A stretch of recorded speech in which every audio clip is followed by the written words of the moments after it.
Hey, it's Francis Lamb, host of The Splendid Table. Every week on our show, we talk about food and cooking and the meanings of food and cooking. We talk with the most interesting people in food about their techniques, their culture, and everything in between. Whether it's about how fried chicken took over the world or how Instagram changes the way people are actually eating. It's a food show where everyone is welcome. Come join us. You can listen to The Splendid Table wherever you get your podcasts. You're listening to Heritage Radio Network. We talk about food, we talk about music, with musical dudes, finger on the pulse, snacky tunes. Hello and welcome to Snacky Tunes. I'm your host, Darren Bresnitz. We are chatting with fellow Philadelphian Josh Agran, who you might know from the legendary band Painted Black. And he's also the founder of Delco Rose Hoagies, which is a pop-up in Los Angeles serving Philadelphia-style hoagies. We talk about him starting the business, how he worked to find the perfect bread, and the music he listens to when he's putting the sandwiches together for service. And we thought it would be great to pair him with a punk rock performance from one of our favorite bands to ever swing into the shipping containers, the Immaculates. So please sit back, relax, and enjoy Snacky Tunes here on HRN. Josh, good to see you. Good to see you too, Darren. It is nice to finally have you on the show. Always love fellow Philadelphian to sit down. Hell yeah. You know, I know that we're both from Philly, but we met backstage at Fun Fest in Austin through our mutual friend Sean. Mm-hmm. Wait a minute. I thought it was at South by. Was it South by? I know I it think was so. Austin, and I know we were backstage. Yeah. I remember the food being snacky but not great. Man, I don't remember the snacks. I do remember you though. I remember you and your brother. Yes. We used to be quite the fixture there. But you know, it's always nice to see people from Philadelphia out in the world doing things. But we met because you were in this band, Painted Black, which is still a band I listen to. I know that you're out there. And, you know, with summer around the corner, I know you get to play some shows, but what do you guys got lined up for the summer? Well, yeah, as you said, we played some shows out here. We did here in LA at the Echo. We played in Anaheim and then San Francisco. But as far as coming up, we don't have anything specifically planned right now, but we are actively looking for shows to play. So that's kind of where it's at. Yeah. Well, you heard it here first, Snacky Tunes. If you want to book Painted Black on there. We also have a new record out on Revelation Records. And shout out. And we're super, super stoked on it. I mean, we've been a band since 2002, which is crazy to say out loud. I joined in 2005, and we all agree across the board this is our best record yet. Yeah, it's fantastic. I mean, you being a band for that long, you have been road dogging it, and through the era of less than stellar food options, even pre-internet, when it was all word of mouth, like, oh, here's this like cheap place, here's this veggie place, and things like that. Do you have any? I mean, what's like the worst food you've had? Because we talk to people about the good food, and everyone sort of knows about the good spots. Do you remember being just completely out of sorts with the food options on the road? That's an amazing question. The first thing that comes to mind would be, and wasn't exactly okay. In Europe, we had some amazing, interesting moments. So you know, a lot of the time you get great stuff out there. Yeah. But then there's these moments like there's always the sort of European pot of pasta that is never really cooked very well. Usually beans and pasta, which is not a typical thing you see here in the States. Yeah. But then there was this one particular venue. I think it was in Bremen, Germany. Sure. And they got us, because we're from the United States, they got us American food from this place. Boy. Oh, And God. it was like, here's a bowl of pasta, but it was like a tin to go container filled, not even joking, like maybe like 10 pieces of rigatoni, and then the rest was cheese, and it was like cheddar cheese or something insane. And it was like bad cheese, like bad cheddar. And so you're like, and it was coagulated at that point. And it was like America, like it had this American flag on it. It was like, I just remember like taking like a spoonful of this like coagulated cheese with pieces of rigatoni sticking out. And I took one bite and I was like, ugh, like, and I love, dude, don't get me wrong. Don't get me wrong. You're in the hoagie business. I'm in the hoagie business. I love cheese. I love bullshit food. I love it. But like, this was so crazy. I was like, I can't do this. It was too crazy. No. Yeah. And you're like, I didn't travel to this country to eat American food. Like, just give me your local whatever. Give me your local potato. I love a local thing. A lot of hardcore bands, because for those who don't know, Paint Up Black is a hardcore band. Yeah. And a lot of hardcore dudes that I came across, especially back in the day, like we'd be like traveling in Europe and they'd be like, yo, I fucking eat McDonald's, dude, or Burger King. It's like, that's all they eat. Yeah. Which is psychotic to me because I love testing and tasting and trying all the things, I mean, it's different now, but I mean, there definitely was the legendary, I'll call it co-op mush that you could probably find in like most cities. Yes. Which you're like, yeah, like I'm not really full, I guess. Yeah. Yeah. But look, we come from a great town, Philadelphia, and the food scene now is popping. But people talk about it from outside the city like it wasn't great when we were younger. But I always have such good memories of like going down to Chinatown or grabbing steaks. And I grew up in the suburbs in Ballackinwood. I know that you also would hit Lee's in Wynwood. Was that your spot? Lee's was so good. Yeah, because I grew up in Havertown, not far. Yeah. And Lee's was, for those who don't know, the best central Philly hoagie you could get while being in the suburbs. Yes, because there was a bunch of Lee's in Philly as well. Yeah. There was that one in West Philly on Walnut Street. R.I.P. I think R.I.P. all the Lee's Hoagie House. Lee's Hoagie House, by the way. Yes. I think R.I.P. I think so, which is sad. It really was like such a, like I remember they had perfect fries. I also love what's it called? I don't know. Non-Philly people aren't as aware, but Philly people know that the chicken cheesesteak is something to behold. Okay, let's talk about other sandwiches for a bit because I know we're going to spend the back half talking about hoagies and things like that. Yes. Philadelphia's a sandwich town. Cheesesteak, obviously. Hoagie, which is, for those who aren't aware, is a giant sandwich category, not a specific sandwich. But as a kid growing up, I would get the chicken cheesesteak, which I thought was a commonly known sandwich. And it's regional more than the roasted pork with broccoli rabe. Yeah. And it's easier to fuck it up because chicken is it's supposed to be like, because there's also two different cheesesteak mentalities, which is the old school big slabs of steak what you get at like Pat's or Geno's. Yeah. And then there's like the chopped style. Yeah. Which is, I think, how Lee's did it. And that's kind of how the suburban styles and most pizza shops did it. Yeah. Because a lot of times the pizza shops were taking their like chicken breast topping and chopping it up, not like the thin slices of ribeye that you would get for a cheesesteak. But I love the chicken cheesesteak. Love it. And it has to be chopped, by the way. It's got to be chopped.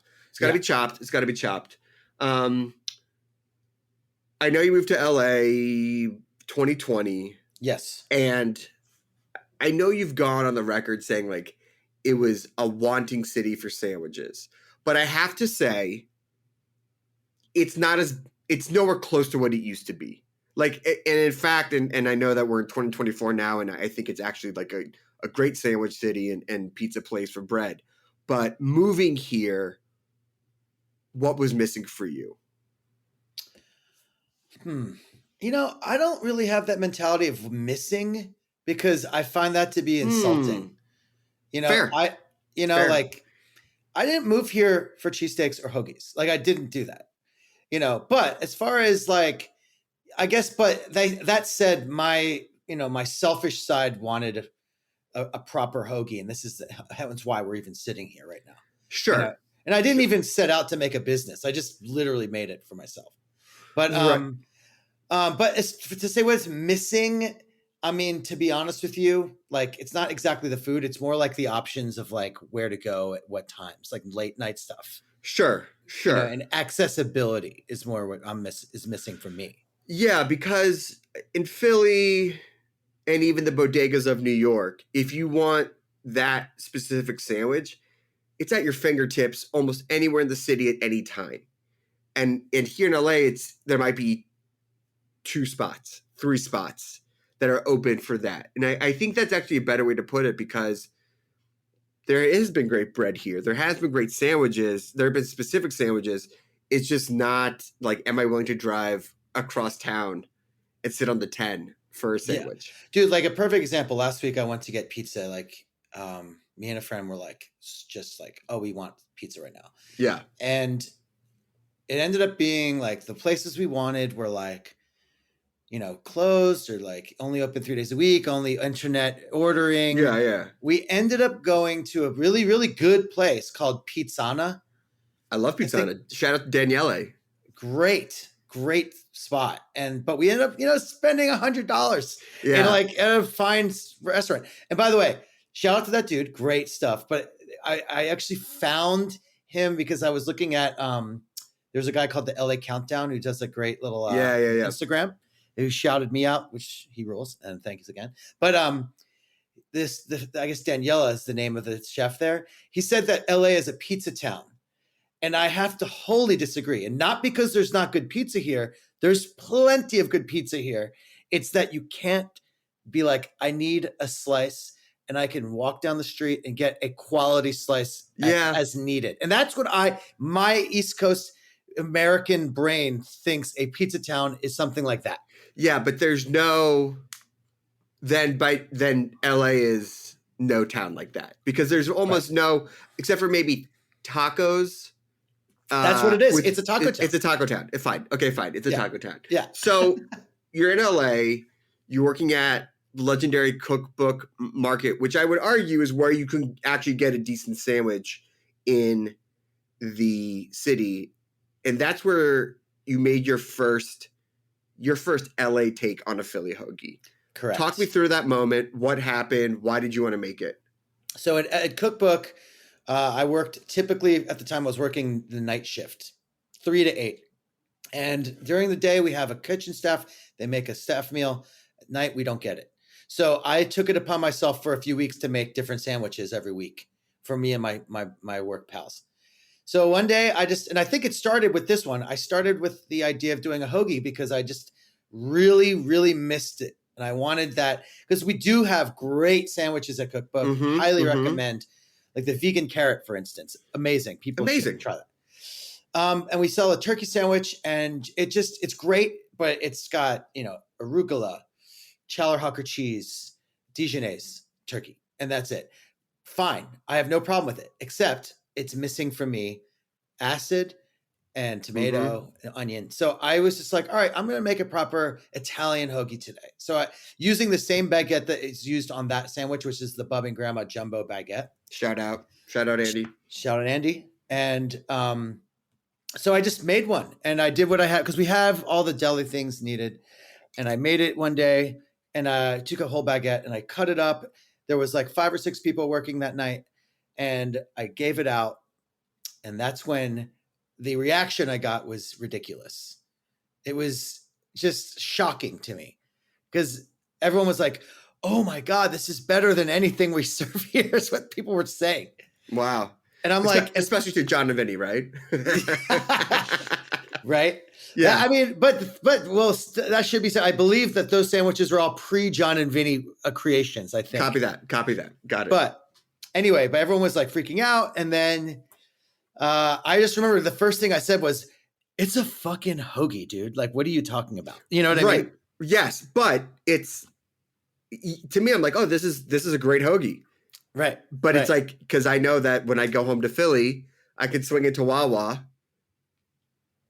and get something pretty much like that. Get something pretty much like that, but it's not on Bub's and Grandma's bread. No. So people start freaking out, and that gets the wheels turning. Gets the wheels turning. And so I mean, what really truly happened was, so we have a lot of regulars, some of which are well-known folk. So one of them is Elijah Wood, and he's a regular, incredibly kind human being. And we've gotten to know him. He knows pretty much everyone who works there. So he walked in while we were eating. Everyone was eating the hoagie, and he walks in, and he was just like, "Oh, like what's going on here? What are you guys eating?" And then they were like, "Josh made hoagies." And he goes, "Oh, you're from Philly. You should do a pop-up." And that was where the whole idea germinated. Awesome. Well, listen, I want to take a quick musical break. Yeah. And then I want to get back from making sandwiches for friends in a restaurant marketplace to turning into a pop-up. And I also want to talk to you about the music you make when you put these sandwiches together. We have a song from the archives here on Snacky Tunes on HRN.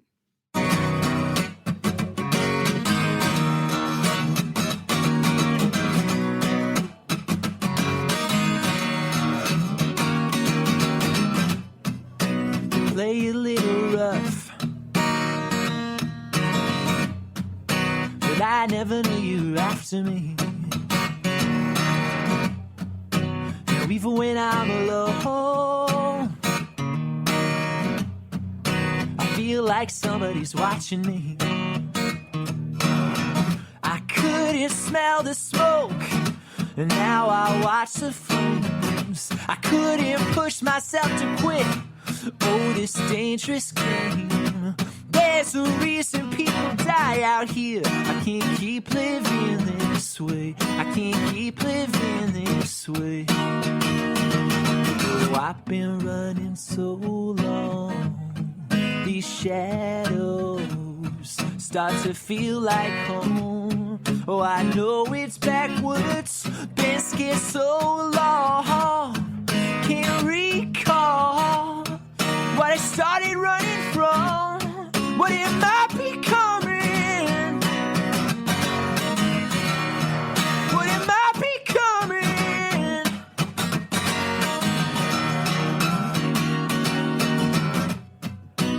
Tell me that's enough.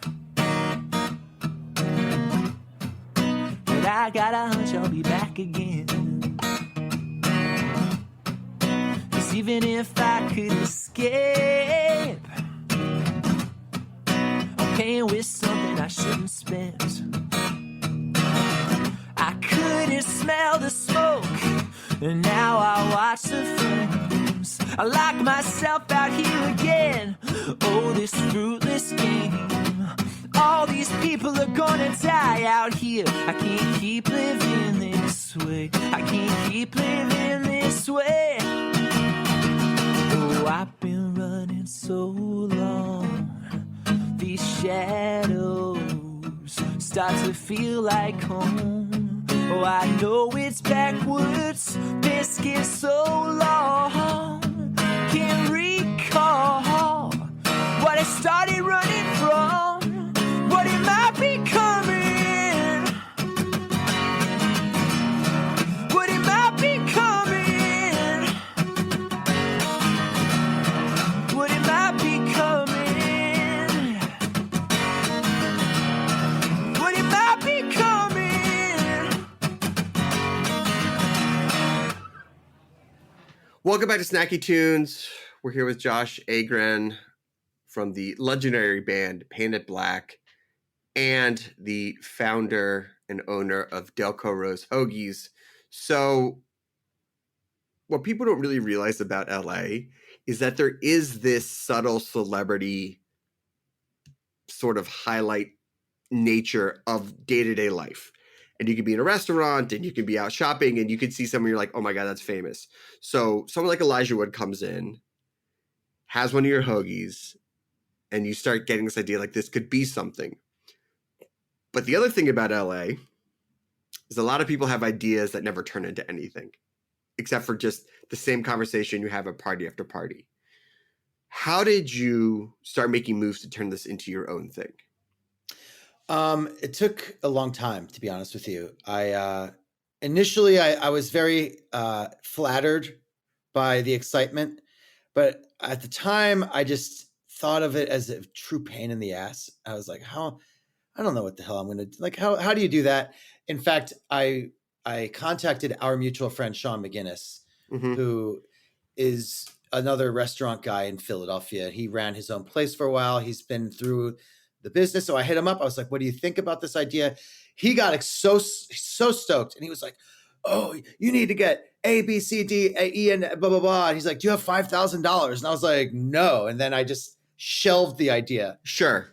And then maybe 5-6 months later, it was February 2023. And just so happened our very own Philadelphia Eagles were in the Super Bowl. And I was, playing tennis with a good friend of mine, my friend Dan Ralston. And he was like, dude, it was the Tuesday before the Sunday, Super Bowl Sunday. And he's like, dude, why don't you just fucking do it, man? Go for it. Yeah. And I said, and I could probably honestly thank the DMT experience I'd had a week before for kind of opening it up. Like, yeah, just being honest. This is, I think otherwise I would have not said yes to this, but I said, yeah, I could see it. And I saw the whole thing kind of unfold before my eyes. And I looked down at my leg because I was wearing shorts at the time. And I saw this Delco rose tattoo I got a few years ago. So a name kind of happened. And then I decided to take a ride to Bub and Grandma's to talk to Andy. He was there. He gave me the green stamp, the go, because he's from Jersey and I'm from Philly. And he just said, oh, 100%. Which is great. And he's also ex-music industry. Oh, I didn't know that. Yeah, he's actually music. And the fact that you could bike over to Andy and sell him on this passionate idea and get like a wholesale account without you really having a business. Yeah. Speaks to him, but also speaks to the community as well, of like, and the support that you have if you want to do something like this. Yeah. Yeah. No, 100%. The community has been one of my favorite things. In fact, because, I came out here, I do a little acting and I play music. Sure. Whatever, acting for me was always kind of like let's see if I can pull this off kind of a thing. My heart was never really fully into it. But all the people I met, not all, but a lot of the people I met, I just didn't really resonate with me in a way. Yeah. Does that make sense? I'm sure it does to a lot of people. Yeah. The people I've met through this food thing have been amazing. It feels more like a punk rock ethos to me. Well, if you wonder why this show is going on its 15th year, it's because the people are amazing. It's amazing to want to do this type of insanely hard work. So I want to talk a little bit about the sandwich, because the hoagie is a very specific sandwich. And the word authenticity is a tricky word, because sometimes people will forego something that is, let's say, 95% authentic and get hung up on that last 5%. Be like, this isn't fill in the blank, whatever. Yeah, totally. And so I know a cookbook, you didn't have all the not right ingredients, but all the standard issue hoagie ingredients. Correct. Was it important to you when you started doing your own business to get as close to what a Philly hoagie is, or were you willing to be like, this is the LA version of a Philly hoagie? I would say both. Okay. Because first of all, I'm wholly unimpressed by businesses. I don't want to disparage too much, because it's not negative.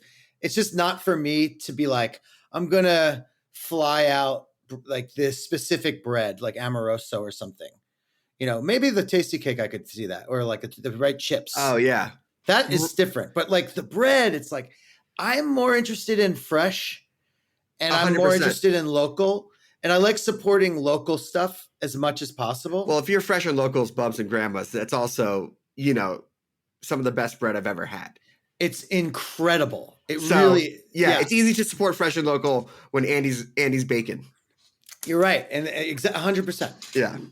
But as far as like the bite, I wanted the bite to hit that nostalgic part of your brain and just have the right elements. And I think I've achieved it. But also another thing is, for me, I'm putting a little touch of mayo on my Italian hoagie. Now, some people in Philadelphia who are as much, if not more, hoagie people than I am would tell me I'm doing it wrong. And that's fine, because the other thing for me is I started this thing as a more or less for fun. So I'm making the hoagie that I make for myself at home, which is what it's supposed to be. Right. Exactly. That's what hoagies are. Yes. It's Josh's hoagie. Yes. It's not your favorite hoagie from Philly. It's like, this is what I like. Right. So, and I didn't know this. I didn't realize that Vons and Acme were owned by the same company. And for anyone who's listening from Philadelphia, this is going to sound dumb, but Acme is the local supermarket that everyone and their literal mom goes to who's in Philadelphia. So you're getting your ingredients from there. And Super King, by the way. And both. Super King. Shout out Super King. Great Shout chips. Out Super King. Amazing. Great place. crema. Yeah. Fantastic. Great vegetables. Great vegetables too. Really great vegetables. Really good produce. Yeah. So you have the bread, you have the sandwich. Were you experimenting? Like, how, it sounds like you, from like when you were ready to go, you sort of got it up, but did you invite a bunch of buddies over and say like, hey, can you taste some sandwiches for me? My roommate is from Northeast Philly. So when I made the first one, it was really just one moment that really made me know I was doing it right, which was, I made it, and the experience I had, I could see in his face. So he took a bite and he goes, "Oh, buddy," like that. And that moment, I was like, I did it. I fucking did it, man. And to be honest, to get that reaction from a Philadelphia on any creation from someone outside themselves is a pretty tough feat. It's tough, man. And in fact, just over the weekend, a good friend of mine from Philly, who is born and raised Southwest Philly, has a gruff voice and a thick Philadelphia accent, came through, and he specifically came out to find out if I'm making some bullshit or not. And he gave me the stamp. Also Philly. Yeah. Also Philly. Yeah. Like, look, you're my friend and I love you, but is what you're doing bullshit? Because I will tell it to your face. Yeah. So, and he said multiple people, by the way, were asking if I was making bullshit. Oh my God. I love it. It's really interesting to talk about Philadelphia with other people from Philadelphia, because there are things that I just thought were normal or expected of other people, because that's what I grew up with. And then you say those things to other people and you go, well, that's just mean. Like, why would your friend say that to you? And I was like, oh, never mind. It's a Philadelphia thing. I mean, the videos after they lost, like the Super Bowl or some of the playoffs this year in baseball, like the love going in and the hatred going out of the games I was like, oh yeah, like this really, really Philadelphia. So why I love it and why I left it. 100%. 100%. So your roommate loves it. You got the idea to do it. How did you pick the location? How did you get the word out? What was that feeling from in between, like when you announced it to like when the day actually happened? So the story is the day I went and found I spoke to Andy about the bread. I also stopped by my friend's place who runs Sway So Shop. Oh, okay. And shout out. Lindsay. Yeah, she's the greatest. Like such a cool person. I met through Cookbook. A lot of people I met through this world, I met at Cookbook, which has been a gift in itself. But she was friends with my buddy Kurt Hunt from Philly. So she and I just kind of got along on this level. I stopped by even before I went to Andy's to be like, hey, I'm doing this thing. I'm thinking about it. She goes, oh, here's a venue for you, her space. So that worked out for a few different pop-ups, like 2, I think. And then by the third one, they just happened to be down the street from Wax Paper. And so she didn't want to step on their toes. So she was like, so sorry, but we're going to have to move along. Yeah. I get that. Totally 100%. So I ended up doing my third pop-up in an area called Arroyo Seco Park. That is beautiful, but there's no foot traffic. And at the time I was making 60 hoagies a week. So I guess this doesn't quite answer your full question because No, I'm fine with this. Go with it. Okay, cool. But anyway, that third pop-up, I had 60 hoagies because it's what I had decided on for some arbitrary reason. And about 15 people showed up. And then one of them also, by the way, happened to be Eric Wareheim, who gracefully posted about my hoagie on his main feed, which gave me, I think, 600 followers in about 15 minutes. I mean, again, going back to what I said at the beginning, it's the celebrity halo effect in LA. Yeah. Elijah Wood, Eric Wareheim, it just bumps. It really just bumps. It does. So after the 15 or so folks left and I had 45 hoagies and 600 new followers, I thought, well, why don't I try to go someplace more public? And I immediately thought of Echo Park Lake. I drove down there. I parked as soon as I could find a spot, which happened to be on the southwest corner, right where I am now. And I with saw those sandwiches that same day. That same exact day. And I went on my Instagram and I said, hey, I'm going to Echo Park Lake. And I like pinned a spot. I go there. And then I didn't sell out, but like I'd say a good 30 people showed up. I mean, that's insane. For a non-spontaneous city. Yeah. That's pretty good. I was just like thanking all the things, you know? Yeah. It was incredible. And that's the day I decided to start doing it weekly. So you're doing it weekly now. Yeah. Have you, because now I know I see it's 1 to 4, but it's 1 to 4 p.m. parentheses sold out. So I assume that those sandwiches aren't always going to be there till 4 p.m. What's the tipping point? When did you notice that this was going to be a permanent thing? I would say, okay. So the first few, by the way, I changed it to 1 to 3, and they're for the reason of freshness of hoagie. And I just don't feel like sitting around for an hour because normally people come between 1 and 3. Yeah. Basically the first few I was doing 60 and I was selling out, but then I hit a wall in June of last year but I was still selling about 30 a week. So I dropped it to 30. I do now technically 36. And ever since the summer, I've just consistently been selling out 36 every week. And I just kept going. Even there was weeks I wouldn't. There was weeks I would sell 10, but then there would always kind of come back around.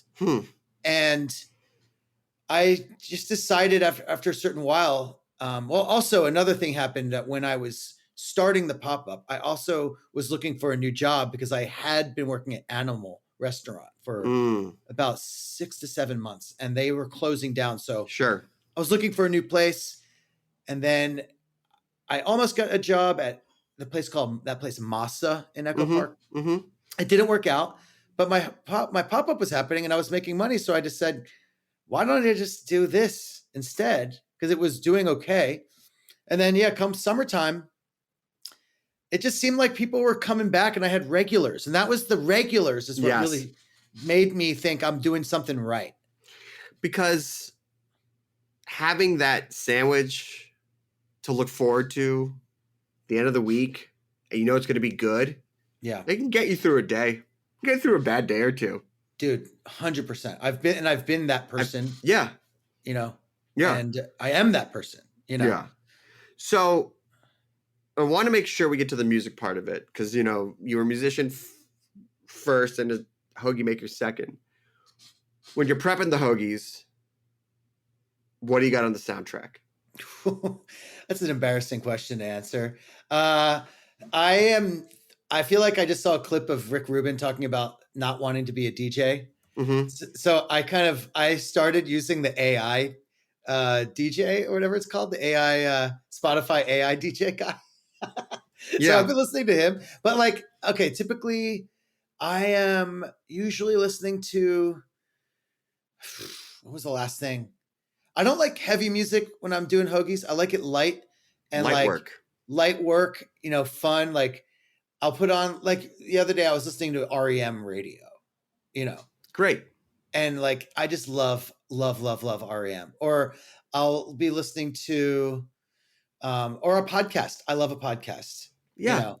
Like I'm a big fan of, there's that show Otherworld that does the paranormal stuff. Mm-hmm. I love Creative Control, that dude from Canada. Yeah. He does these amazing interviews with musicians and artists. Or I also love that show Joy Tactics or Stavi. Honestly, I love Stavi. Yeah. And of course, as a shout out to Sean, the new Piss Jeans record. I actually did listen to the new Piss Jeans record last week, so that's not untrue. Yeah, not untrue. Well, Josh, congrats. I'm so excited to see another touch of Philadelphia on this city. Warms my heart. If people want to book you for catering or come by and start being a regular themselves, where can they go? Just visit me on Instagram at Delco Rose Hoagies. You can email me, delcorosehoagies@gmail.com. Yeah. Or come to the park on Friday. I'm always there every week. Friday 1 to 3. Friday 1 to 3. Yeah. Perfect. Well, thank you so much. We are pairing you with one of our favorite noise punk rock performances from the band The Immaculates after a song from the archives here on Stacky Tunes on HRN.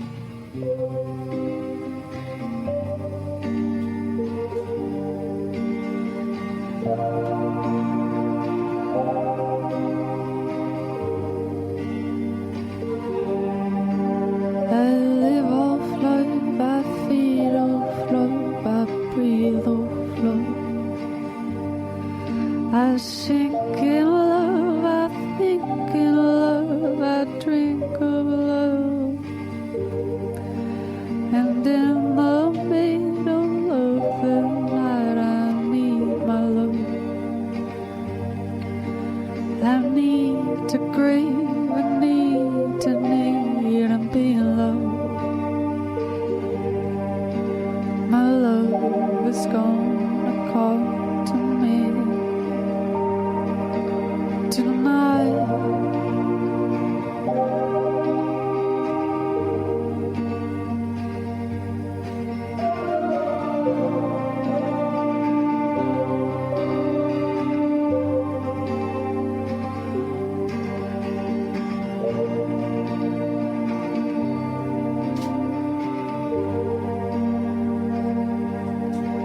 I give my love and all my love to you, my love. I feast on love, a beast for love, release my love. You're scared and unprepared for love, don't care, my love. 'Cause you're the only woman I've been dreaming of. I swear to God I'm loving you for that. I swear to God I'm making you my wife.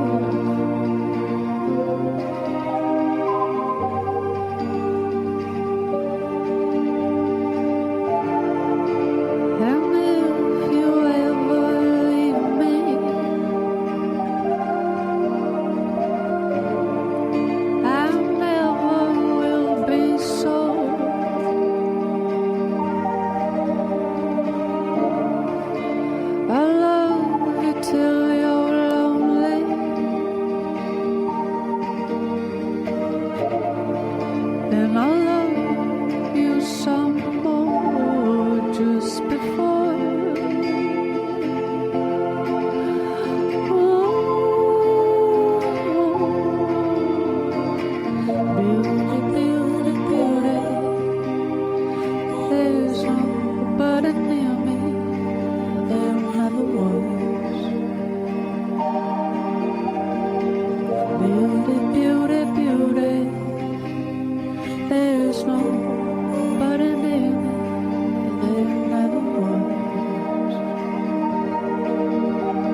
All right, boys. Take us. What's this last song called? It's called That Sound. That Sound. All right. The Immaculates on Snacky Tunes. Here we go. Yeah.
talk about food, we talk about music with musical dudes. Finger on the pulse, Snacky Tunes. Snacky Tunes is powered by Simplecast.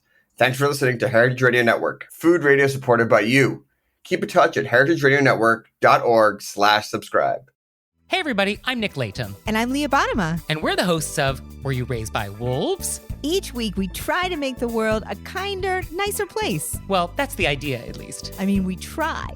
Have you ever wondered what to do if you're ghosted? Or what to do when a friend asks you to borrow money? Or the proper way to eat Cheetos? You know, the big questions. So please find Were You Raised by Wolves wherever you listen.